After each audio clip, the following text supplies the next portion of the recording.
জীবনে এমন কিছু মুহূর্ত আসে যখন মনে হয় আমাকে সাহায্য করার মতো আর কেউ নেই। চারপাশের সব দরজা যখন বন্ধ মনে হয়, তখন একজন মুমিন কি করবে?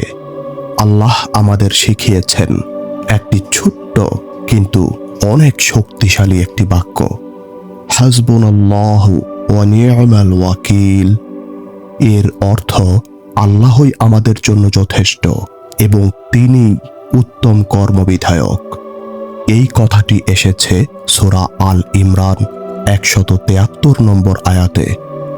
যখন মুমিনদের ভয় দেখানো হয়েছিল, তখন তারা ভয় পেয়ে আল্লাহর উপর ভরসা হারায়নি, বরং তারা বলেছিল হাসবুনাল্লাহু ওয়া নি'মাল ওয়াকিল, অর্থাৎ আমাদের জন্য আল্লাহই যথেষ্ট।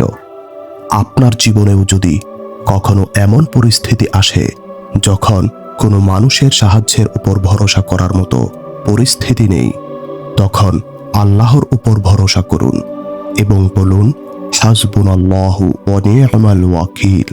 কারণ মানুষের সাহায্য সীমিত, কিন্তু আল্লাহর সাহায্যের কোনো সীমা নেই।